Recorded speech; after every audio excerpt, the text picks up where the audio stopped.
and if they can join us a little later in. So yeah, take a seat. There's lots of room up front here, so come on up. I see a lot of familiar faces, so thank you for coming back. And I hope that this update is informative, and I hope we have some good things to tell you. I think we do. Again, my name is Derek Sutherland. I'm the team leader of protective services for the Columbia Shuswap Regional District.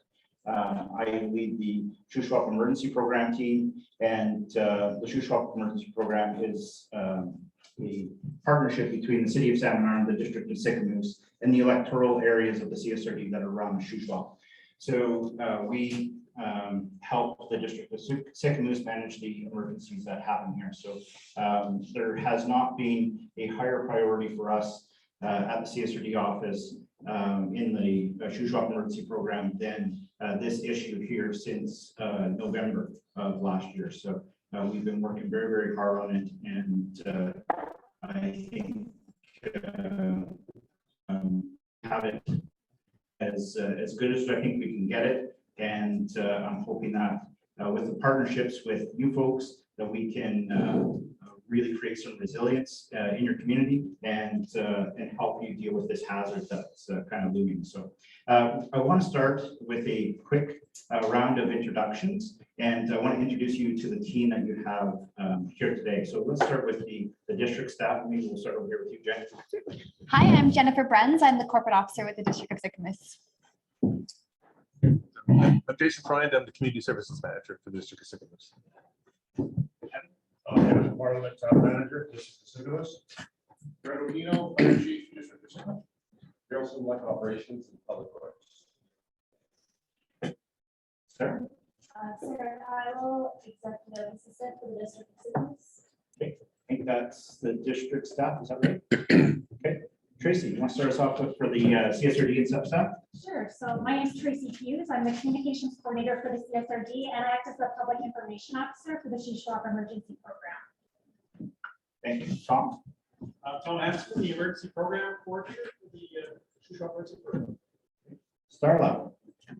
I'm Starla, and I am the accounting clerk for protective services. And just so everybody knows, Starla's been handing out draw tickets. We're going to draw for another 72-hour kit, $250 value at the end of tonight. So if you didn't get your ticket, please do grab one. And then Kathy, if you can introduce yourself and your team. Hi, I'm Kathy Semchuk. I'm the emergency program facilitator. I've talked to a number of you many times, so welcome. And I also wanted to reintroduce the team that helped out last year and will be on the ready to help you out if anything should happen. We've got Regina, Candace, Elaine, and Judy sitting down. They have been working really hard to get everything organized, and they are doing a fabulous job. I'm proud of your volunteers here. Absolutely. And these are Shuswap Emergency Program volunteers that live in Sicamous. So this is Sicamous helping Sicamous. So thank you very much to all of you for volunteering. I appreciate it. With that, that's your team that you have behind you, supporting you through this event. And every one of them is dedicated to helping your community through this event successfully. Okay. With that, we're going to run through a quick presentation that I'm hoping will give you a sense of where we're at right now. We gave this presentation to council here a couple weeks ago, and I wanted to give you the same information.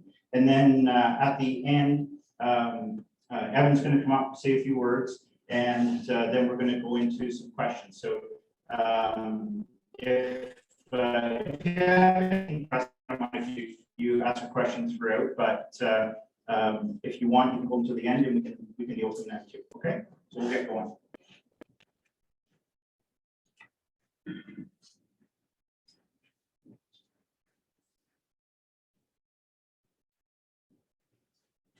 Okay, so we'll take you through some of the professional work, the qualified professional work, the engineering studies that kind of informed us of what's going on.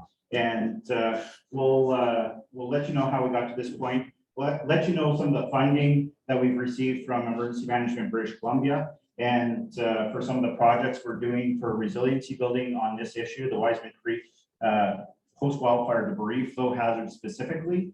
And some of the community capacity building efforts that we've made. And I know that many of you have been talking with Kathy, and a lot of those efforts have been led by Kathy and her team. And then some of the partnerships that we have that we've been leveraging to make this this issue a little bit easier to deal with and give the community a little bit more resilience. And we have a number of community partners that just really want to help. And then some of the communication strategies that we're going to be employing to communicate with residents when there is an issue, including meetings such as this. Okay, so in October of 2021, we were informed by BGC Engineering, who was doing some work up in the area of the 2 Mile Fire, that the Wiseman Creek drainage was at high risk of a debris flow. They informed us that this was not a drainage that was typically at risk of debris flow. The only time it would be is after a wildfire event. So lots of people are confusing the Wiseman Creek issues with the Sycamore Creek issues and the Hummingbird Creek issues. They're completely separate and need completely different weather events to bring down a slide in those drainages. Sycamore Creek and Hummingbird Creek are always kind of at risk of debris flow, but Wiseman Creek is not. So Wiseman Creek is only at risk after a wildfire. And that's good news for the community because after 2 to 3 years of regrowth in the watershed, the risk is significantly diminished in that area. So the real risk period is that 2 to 3 year window. If we can get through that, then our risk profile starts going way down. These are some of the funding requests we've asked EMBC for. So we ended up spending about $45,000 in the Wiseman Creek drainage to have a really thorough geotechnical assessment of what's going on there. And we're really, really pleased with what we got back. We have one of the most professional geotechnical engineers. If any of you were at the first meeting we had him present. Matthias is a PhD. He's an adjunct professor at the University of British Columbia, and he's a principal with BGC Engineering. This is one of those $400 and $500 an hour guys. He did the study for the Hummingbird Creek slide in 1997, and he also studied the Sycamore Creek slide in 2012. So he's very, very familiar with your drainage, and he's very professional. He really knows what he's talking about. He's done a really thorough job of studying what's going on here, and he genuinely cares about what's happening in your town and in your creek drainage. Then we went back to EMBC and we asked them for some money to explore the mitigative options, and we spent some money on getting a report from them on the mitigative options. We discussed in the past with this group that a lot of the mitigative options were not great, and they were either too expensive or expensive and ineffective, or too expensive or ineffective. So we ended up really focusing on this early warning system that we're going to be speaking about more today. So, and then of course, the early warning system took a long time to get approved because of course, EMBC doesn't fund mitigative efforts. They only fund response efforts. And we spent a lot of time and energy negotiating with EMBC that this was a response effort and needed to be funded. And we never did land on an agreement on that argument. However, they engaged their counterparts at the Ministry of Forests. And after this budget announcement earlier this month, there was a lot of money that was freed up for mitigative efforts and covering some of these costs. And after that came out, we were able to secure funding for this early warning system. The engineers pretty much had it ready to go. They just needed to get it into their software. As of today, it's in their software, and they're going to be giving us reports starting tomorrow. So I'm really pleased that we've been able to secure funding, because April 1st was our drop dead day. We figure our window of hazard window for this risk is April 1st to June 30th is our high risk time. That's when we're going to get lots of rain. That's when we're most likely going to see slides happen, if it does happen. Now, it's not saying it can't happen outside of that window, but when we have snow on the ground, we're usually breathing a lot easier, because the snow acts as a sponge and soaks up all that rain that would cause a slide. So a couple of things that I wanted to go over with you as residents. This early warning system is going to tell us when we need to evacuate the Sycamoose Creek Mobile Home Park. And it really, that is the crux of what this technology does. It tells us when we're going to reach a certain forecasted rain event that is either possible, likely, or very certain to bring down a debris flow in the Wiseman Creek drainage. And out of that information, we're going to make decisions with the District of Sycamoose and the Town Council and the Mayor about when to put on an evacuation alert and when to put on an evacuation order. Now, when you're put on alert, it doesn't mean you have to leave, but it means you have to start getting prepared to leave and have your grab and go bag ready. We have lots of pamphlets here and information on the sort of things that you should be considering when you're put on alert, and what kind of things you should be thinking about: photo albums, your hard drive for your computer, all those important banking information, insurance information, things like that. But please do grab some paperwork at the back there and have a look at it, because it has some really good information in it. Okay. When we ask you, when we put on an evacuation order, it's kind of no joke at this point, where it means that we have forecasted rain events that is either highly possible or likely to bring down a debris flow.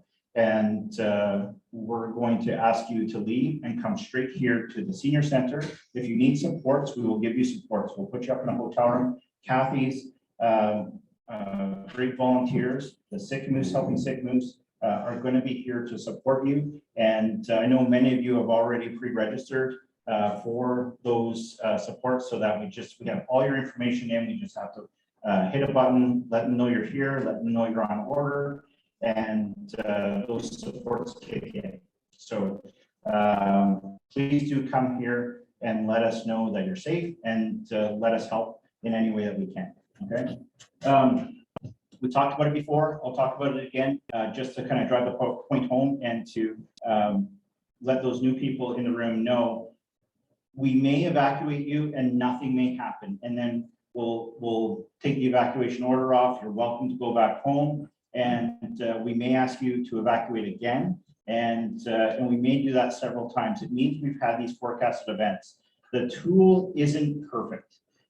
So we can't be 100% accurate all the time, and we've erred on the side of caution with the tool, so that we value your health and safety above all else. So if we have several thresholds on the early warning system achieved and nothing happens, the tool is going to learn. The engineers are going to go back and readjust. They're going to take another look at the drainage, and they're going to say, okay, so that threshold was too conservative. We've asked people to leave a number of times. Nothing has happened. Let's adjust those numbers and reevaluate where we're at and make new numbers. So after we have these weather events, it becomes a lot easier, or the tool becomes better and better as time goes on. Okay, it's a learning tool. This is our thresholds that we're dealing with. So, over here, you have the time duration, and that's really important. So if we get less than 5 millimeters in 60 minutes, then it's unlikely that's going to trigger anything. So that's just a normal rainfall, and it's not going to happen for us. If we get 10 mils, less than 10 mils in under 60, it becomes possible that we're going to have an event. And then over 20 mils in an hour, which is a huge rainfall, it becomes likely that we're going to have a debris flow in that drainage. And then, of course, over 20 mils, this would be between 10 mils and 20 mils. This is anything over 20 mils, it becomes virtually certain that we're going to have a landslide event in that drainage. So that's kind of what the early warning system is going to tell us. Similar things are happening here for all these durations of 2, 6, and 12 hours. Okay, so we're going to get that information at least twice a day until things start changing and we're getting into this possible category. Then we get information a lot more often, and we're reevaluating. So when we're getting this information, it's getting into this possible kind of category, and certainly into the likely category, we start engaging another tool, and it's fairly basic, but fairly effective too. So sorry, the color's a little off on this screen, but this is green down here. So this is unlikely. And then this is kind of a green yellow, where we're going to have to start making some decisions. What are the extenuating circumstances that we're dealing with here? Are we low on resources, so we have to effect an emergency alert earlier? Or do we have lots of resources? It's noon on a Wednesday, and we have a little bit of time to wait and see. Then we can make a decision here of whether or not we order an evacuation alert. Okay. Then this here, when we're getting into this box, we're into an evacuation alert zone for sure, all the way up to here. And then this one here, we're starting to make a decision on whether or not we're going into an order. Of course, everything here is, if we're landing in here with the weather forecast, it's going to be an order automatically. Again, here we're looking at the extenuating circumstances. Do we have enough resources? Are we low on resources? Is it the middle of the night? Are we really concerned? So we can make a decision. So this is a little tool that we're using at the regional district office to kind of evaluate where we're at. If we're in the yellow, that means alert. If we're in the red, that means an evacuation order is going to be issued. So fairly straightforward. And this is every forecast that we get can be plotted into this little tool here. All right. So if it's plotted down here, which most days we're going to be in here, 363 days of the year, likely we're going to be in there. And but those other two, we're going to be somewhere in here, and we want to be ready and be able to make a decision for your community. So some of the community capacity building efforts that we've been making are getting this building ready. So we've been communicating with the executive in the management of the senior center. We have technology in the building now to ramp up ESS. So our ESS volunteers will go in, they'll grab a box, set up a computer, set up a printer, set up a workstation, and be able to receive evacuees within minutes, or realistically of being called. All right. So we're going to be set up very, very quickly here. And we're hoping that you guys will feel very, very supported if we ask you to leave. The ESS is our special teams, and we just met them. And we have that very specific group from Sycamoose that's going to be supporting us here. However, we also have another, 70, Kathy, ESS volunteers that are propping them up. And if we need to bring them in, they're ready to come in. And they're coming in from Salmon Arm, they're coming in from Malacqua, they're coming in from Swansea Point. We have volunteers all across the Shuswap. All right. Kathy's been working with suppliers here in Sycamoose to let them know about what's happening. We have hotels ready to go, ready to receive evacuees. We have suppliers for food and clothing ready to go and ready to help evacuees. They're all queued in to what's going on in Wiseman Creek, and they all know that they may have to step up and support the residents as evacuees. All right. And then the neighborhood emergency. Thank you, Lanny. And all of you, we've talked about the neighborhood emergency program before. This is one of the most important things that you can do as a community member to increase your resilience to a disaster is talk to your neighbors. Have a plan. I know that a number of you have put your hand up and said, I will help my neighbor with a lift to the reception center, or in some way a neighbor needs a hand. And I know that you guys have put your hands up and said, I'm there to support them. And I thank you very much for that, because that is what makes disasters easier to manage, and makes communities more resilient, and allows them to recover faster in the event that there is something happening. So that is one of the most important things that you can do, is be involved in your own disaster resilience program. And then, of course,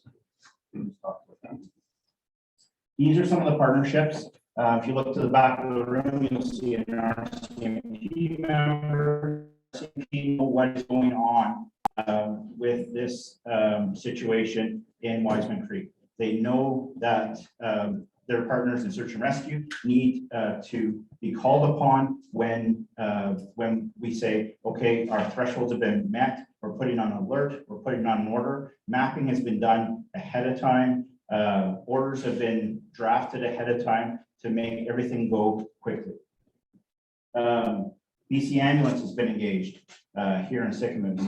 They're well aware of who the interior health clients are in the community and who needs their support. SPCA, after the fires this year, we've been having trouble with hotels finding hotel rooms able to take pets. So in the event that we have to separate people from their pets, we've engaged with the SPCA to give those pets a comfortable place to stay while their owners are at a hotel. Okay. Kathy, do you have hotels that will take pets? We have hotels that will take small dogs, Mhm. and the best way to coerce them into taking bigger dogs. Right. But we are very limited to cats. Right. The only place in Sycamore that will take cats right now is Joe Schmuck's. And even then, they have certain regulations. So if you have a cat, take a look at maybe billeting or having family that can help out. Or we will have the SPCA talk to them, and they will be here as soon as we ask them to do it. So, and they do an amazing job. That's right. So if you have pets and you have other options with family or friends that can take them, please do make those arrangements ahead of time. That'll make things a lot easier. At the time, you're not going to be stressed about what to do with your furry loved ones when the time comes. But know that if you don't have those supports, we got you. We got you covered. We have programs with the hotels and with the SPCA if we need to. Okay. And then, of course, Shuswap Search and Rescue and RMC SAR are there to help whenever we need them. And we've been working closely with BC Timber Sales about the salvage logging, the interest in salvage logging above the Wiseman Creek drainage. We're having a bit of a difference of opinion on whether or not they should be doing that. But BC Timber Sales is very well aware of the risk and is making their decisions accordingly. So we've given them all our geotechnical reports. We put them in touch with engineers. Our engineers have been talking to their engineers. So if anything is being done in the drainage, it will be done responsibly and with an eye on caution. So we don't know where we're at with that yet, but we are having those regular conversations. These here are examples of what you're going to see on your alertable app and on social media and on your mailbox. This evacuation alert may be posted on the newspaper box by the Sycamus Creek Mobile Home Park. It will be posted on Facebook, and it will come through on your alertable app. We will have what Tracy calls a screechy tone or an alert. So this will wake you up. If you have your phone on silent or your electronic devices on silent, it'll override the silent mode on your devices, and it will get your attention. It's alarming. Try not to be too alarmed. Just look at your phone and read the information. If it's an order, please leave.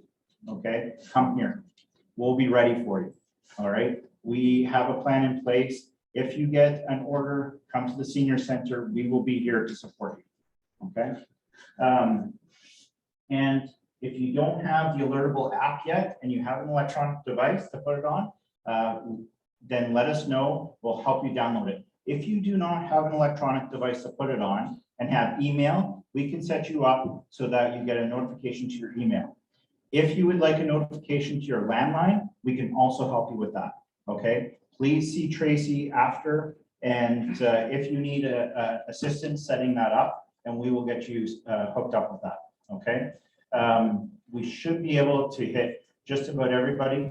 If somebody doesn't have access to email, landline, cell phone to get this alertable, then talk to your neighbors. As neighbors, or if you have it, talk to the neighbors that you don't think have it. You know, I was working in Swansea Point the other day, and one of our firefighters there said, I don't even have internet at home.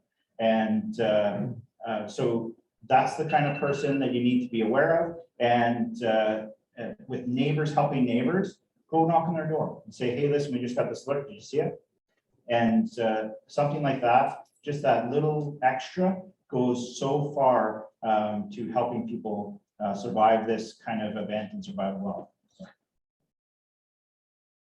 A couple of personal preparedness notes. Have a plan. Okay, there's lots of information on our website about planning and links to the provincial website. There's some really good tools on there that you can plug your information into and make an electronic plan if you need one. All right. Plan for your pets. Pets can be overwhelming in a disaster if you're not prepared for them, and the emotions that go along with trying to find a place for your pets are high. Know that we have you covered if you need it, but if you can find supports with family or friends, then please do make those arrangements. Have a grab and go kit for your family, medications, eyeglasses, phone chargers, those sorts of things. All that information is at the back on what you want to put in your grab and go bag. These 72-hour kits are really great. They're quite expensive, but whoever wins this kit, I would suggest that you put a little bit of cash in the pocket, put a phone charger in there, add to it some of the things that are important to you. Okay. And then, yeah, take pictures of your home and your contents. A lot of times you can take video with your phone. Just a quick sweep around the room is all you need. And go into each room of your house, do that, take about 5 minutes, 10 minutes, and that'll go a long way to proving to your insurance company what you had in there, so that if there is a loss, that you can be made whole. Okay. It'll also help with disaster financial assistance, which is the government program that kicks in if it's an uninsurable loss. All right. Monitor, keep an eye on the weather yourselves too. Okay. And I know you guys probably all are. Know that we're keeping an eye on it. If weather is changing, we're getting push notifications to our cell phones, which are kind of always glued to our hips. And we'll know right away if the forecast is calling for something that's bad for your area, and we'll act accordingly. Okay.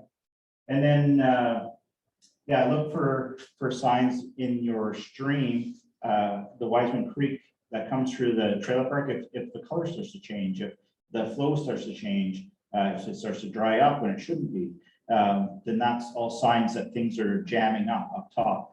There's a sheet at the back there that is just a one-page infographic on what to look for. If the creek is, or the drainage is starting to go squirrely, and please grab it, have a look at it, and then watch for signs around the community. And then let us know. Okay. So that's it for our formal presentation. And I just want to thank you for sitting through and listening, and I hope that it made some sense to you. We do have a lot of time for questions, but I want to call on Evan to come up and say a few words first, and then we'll answer any questions you have. Thanks, Derek. Good evening, folks. So Mother Nature, she's a beast. It's hard to plan when Mother Nature threatens any community. We're used to it in Sycamoose. We do an annual flood watch, and we watch for now, of course, our annual forest fires. But this one's different because it resulted, of course, in the human error and the accident that happened on the highway, which triggered the fire. And then the fire happened, and it's a large area. And so our job is to be attentive, be alert, be aware. I call it sort of AAA, alert, aware, and ask questions. Sometimes in a small town, it's frustrating because you hear different information, especially with social media. Not everyone has access to a newspaper, not everyone has access to a phone. But the beauty that you folks have in this community is you should know who I am, and you can always reach me, and Daryl's the guy in the yellow jacket, and Brett's the guy in the red truck. If any time you have a question and you're not sure who to get a hold of, and it's something that you're anxious about, because managing anxiety is a priority also. We want to make sure that you're comfortable. Please flag us down. If you can't get a hold of myself or Derek or Brett, and there's an answer that hasn't been a question that hasn't been answered on the net, communications issued by our partners, there's the elected officials. Reach out to them and ask if you need updates on the precipitation, if you're anxious about anything. That's the beauty of a small town. So please reach us. I have a cell number. I have no problem giving it out. We have a communication protocol in place with our excellent partners here. But the one thing I don't want in the event of an evacuation alert is people are not aware and they still had questions that remain unanswered.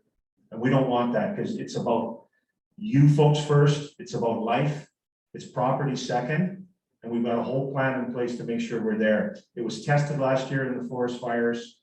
I thought both BC Wildfire and the team here did an exceptional job of making sure that we manage both the alert and the order protocols, which you're more familiar with now.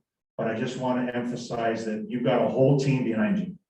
There's a lot of employees here, and I know you're thinking, boy, that's a lot of bureaucrats. A lot of bureaucrats, but this is a large team in a large area, including the volunteers, including the RCMP and SAR and the Coast Guard, the volunteers working for those folks. I just want to make sure that you know who I am, you know who Derek is, you know who Brett is, you know who Sarah is, and Jennifer and Jason.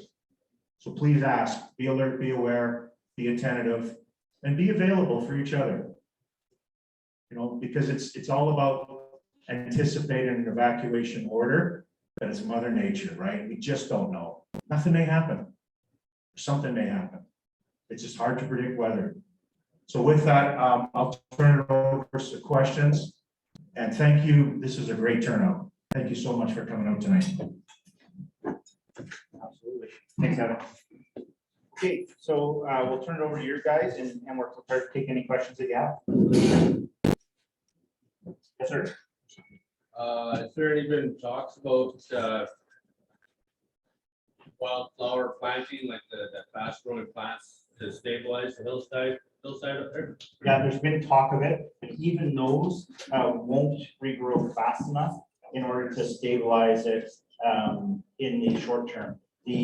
What will grow naturally there will grow fast enough. You understand, but this stuff grows faster than that. Yeah, it They won't. do it on hillsides on the highway to stop the erosion, right? So Right. But it won't it won't have enough of a root structure, it's fragile at the start, right? To make any difference in that 2-year period. So in the highway, they can do it, but it still takes time for those to regrow, and the root structures are there after a year, but they're still pretty fragile. So we talked to our engineers about that. It's a question we've asked them directly, and they said it's not going to work as good as what's going to happen naturally with the ferns and the bushes and that sort of thing. Right? So it has been explored, and the engineers have said it's just not going to work. Anybody look at the culverts that go to drain that out of into the lake? To go to the second or third row, that culvert and then the culvert under the highway. Yeah. I personally know, my parents have vouched for it, it's very easy to plug it up. Oh gosh, yeah. And nobody's looked at making those better. So And I understand it's gonna be the landlord's problem for the main. or MOTI. But, I mean, let the flow go, like even not even the stuff that you're talking that's gonna come down. Right. It floods every year. Yeah. I mean, the people that are on the creek, their yards are this close from being, flooded out. So culverts aren't really part of our response plan, and I'll tell you why. We're worried about debris flow and debris Well, I flow. understand that, And but those are the things that are gonna plug up those culverts in seconds. yeah, Like the culverts are good for flood control and getting the water away. But what we're worried about is that debris flow and that landslide. And no culvert is gonna withstand that. The culverts, we're having trouble across the Shuswap and across British Columbia with culverts being undersized. And the fact of the matter is that with climate change, we're seeing more water coming through those culverts than we've ever seen before. And most culverts that are historical need to be upsized. And I can imagine that yours are no different. Yeah. But in a debris flow, even the upsized culvert is going to fill up in seconds. well, understandable, but you gotta get rid of the water too, right? Yeah, absolutely. Yeah, I agree. It's a different issue though. It's a flood issue rather than a landslide issue. So, yeah. Same issue as far as I'm concerned. Yeah. It really is.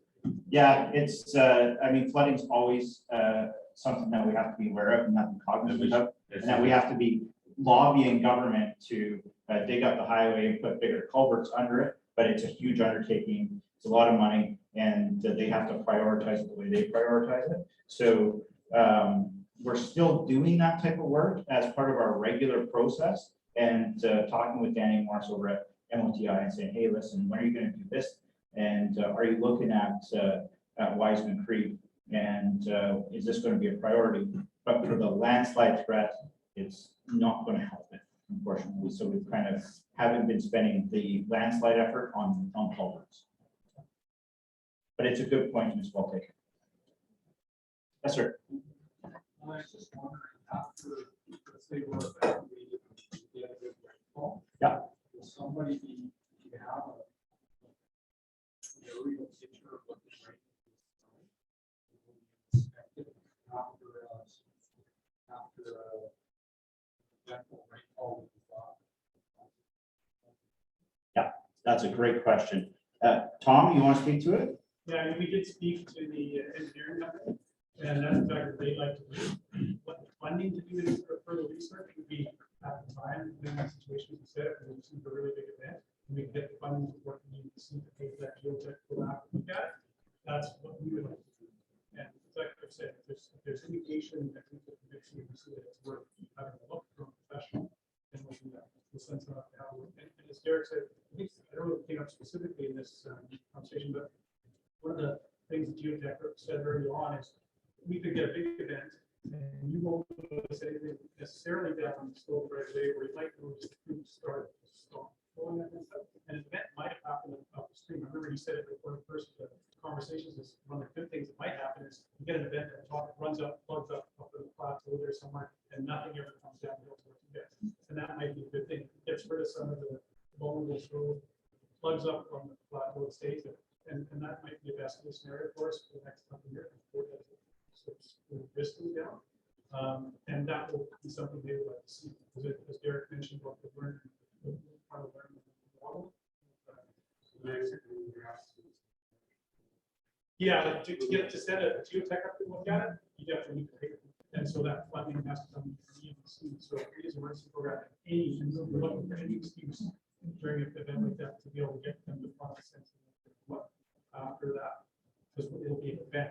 It may not be an event that comes down and back to the material, but it would be potentially an event that could change the risk. And that's what we would argue to say, hey, we have to look at this.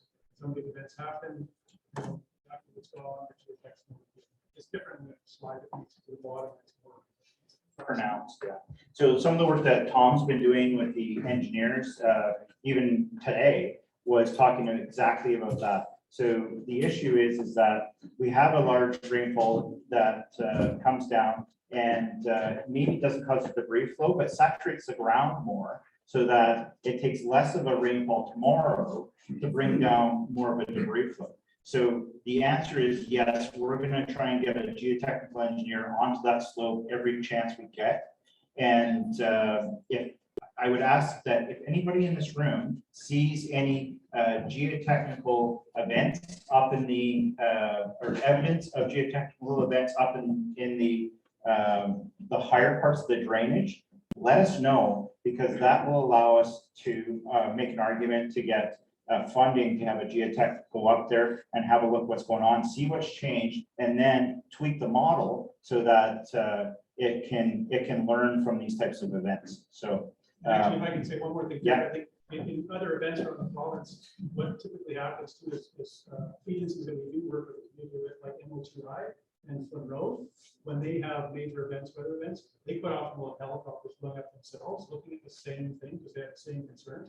And so we'll continue to talk to them, and they may very well fly that corridor themselves because they're trying to check the highway, and then they'll tell us if they see anything. And so we're trying to communicate possibly with agencies to make sure that we're going to help each other out. yeah, we have very strong relationships with the province, and we've become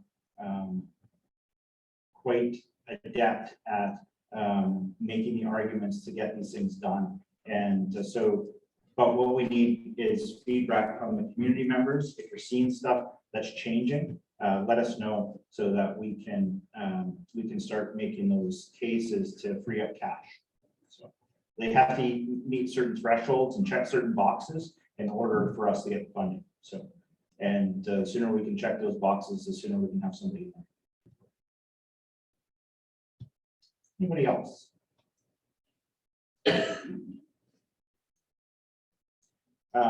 I want to thank you all for coming, and certainly this isn't your only opportunity to ask questions. Like Evan said, the district staff is at your disposal. The Shuswap Emergency Program staff is at your disposal. We have a direct connection with Lanny. We're communicating with Lanny all the time. If you want to ask Lanny to ask us, that's fine. If you want to contact us directly, that's fine. If you want to call Evan on his cell phone, that's fine. We're here. This is our number one priority. Okay. So I want to thank you for coming. If we don't have any questions at the moment, Yeah, I guess the question, Derek, would be, when's the next event in terms of updates? Have we scheduled something? Are we going to just play it by ear? When would these folks expect another update? like a meeting like this? Yeah. Yeah. So Something they would like. So another meeting like this would be triggered by a change in the systems or a change in what's happening up in the watershed. So please watch, and we'll communicate with you the same way as we communicated this time. And but we don't have anything hard and fast planned, but we do have all those communication channels for communicating with this group. We have direct email to this group. We'll be posting information on the newspaper box, and we'll be updating our social media. And if things get serious and we're starting to do alerts and orders, then we'll be engaging the alertable app. Yes, sir. So we live in the back road. There's a creek in front of us and a bigger creek behind it. Yeah. What's going on with that creek? Which creek is that? I don't know what. It's going through the property behind it. Where the mobile park or? Yes. Yes. Where's the back road? We're- Wiseman Creek comes down in front of us. There's a creek right behind us that has gone into Lanny's yard already. Right. Yeah. So it would be part of the same drainage. My thought is that it's an offshoot of Wiseman Creek. And probably there's some damming going on that's directing it behind your place. And really the risk is up farther on the slope where it's all one still. So it's all part of that same drainage. It's just, must be a little dam in there that's directing it behind the That's place. so why hasn't there been something in there to clean that up? Like, it's already coming into the backyard. Yeah, Lanny, you had it? Yeah, so I was gonna say, I walk it probably every second or third day. I walk back in there, check it, and it's coming quite rapidly off the mountain like waterfalls. Right? And then where it's hitting at the bottom and winding down, there's probably about another foot. Yeah. But once it gets up above that foot, that's gonna come into all our backyards, right Right. along that area. It would be great if that could get dug out a little bit. It's actually quite shallow. Okay. And because of the fire, there's a lot of debris there now. And Okay. it would be really nice if that could just be cleared out, that would go down and meet the other. Yep. The Wiseman Creek, because it does come like right off the side of the mountain, runs down and then meets up with Wiseman Creek and then follows out into the lake. The first two trailers already have flooding in their yard. Yeah. Okay.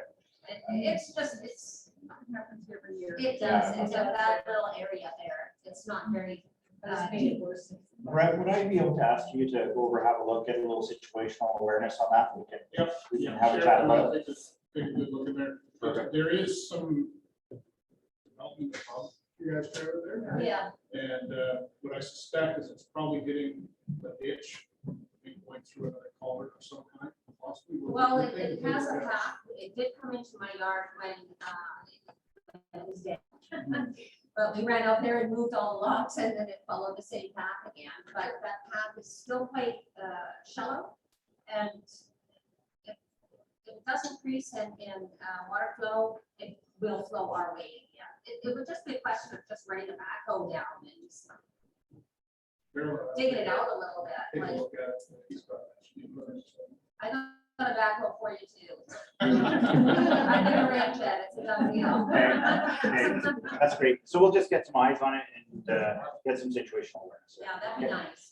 Something to be aware of, folks. I took a trip with Jason up off of Mara Heights Road. And basically from where the road just comes off the highway there, it was snow covered. We got up to where it splits off, could not go the uphill side because it was way too deep in snow. It looked like a piece of equipment had gone down. We only got about a half a kilometer and it was too deep for a full. Right. So there's still a lot of snow up there. It doesn't look like what you see down here, but that does help stabilize the slope a bit. And it looks like we got a little bit more snow last rain. Yeah. I took a look at the creeks today and just kind of all our area, and they're all running what I would say is normally. Yeah. I would say things out of the ordinary. Public Works does creek checks on a regular basis as well.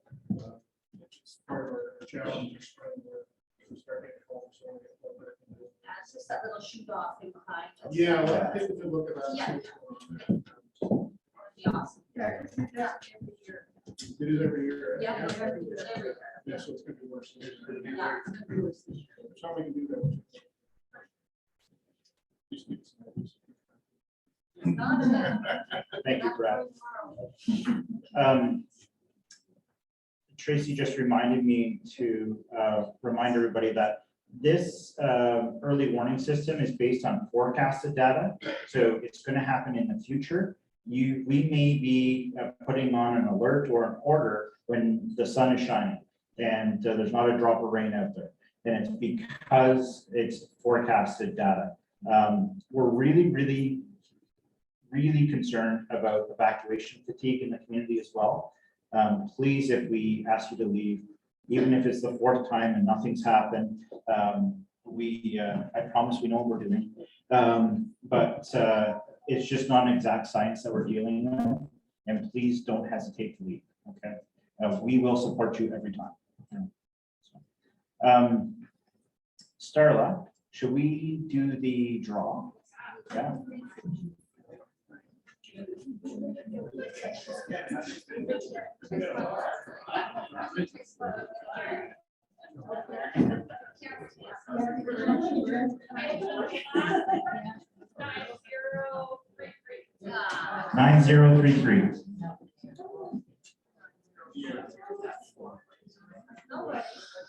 You got her, nice. Congratulations.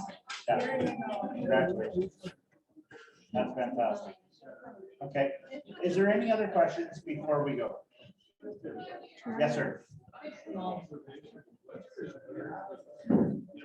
Pardon me? Sir, sorry, we just got a few people online. Do you mind? Let me quiet. The seasonal patterns that it used to when we were younger. Yep. Like I swear we got the most rain ever. Right, yeah, with that atmospheric river system, right? So your system will be running all year round. All year round. Yeah, we're totally tuned in. We're worried about that 90-day window, April 1st to June 30th. But we're not discounting the fact that it could happen anytime. Okay. Thank you, everybody, for coming. Oh, yes, sorry. Do we have any questions from online? There's no questions, but if you'd like to ask a question, just please raise your hand or unmute yourself. I know we have Brent and Nicole online as well, the owners of the Sycamore Creek Mobile Home Park. Okay, well, thank you, everybody. And if there are questions arising after this meeting, we're available to support and to answer anything you got. Okay, thanks.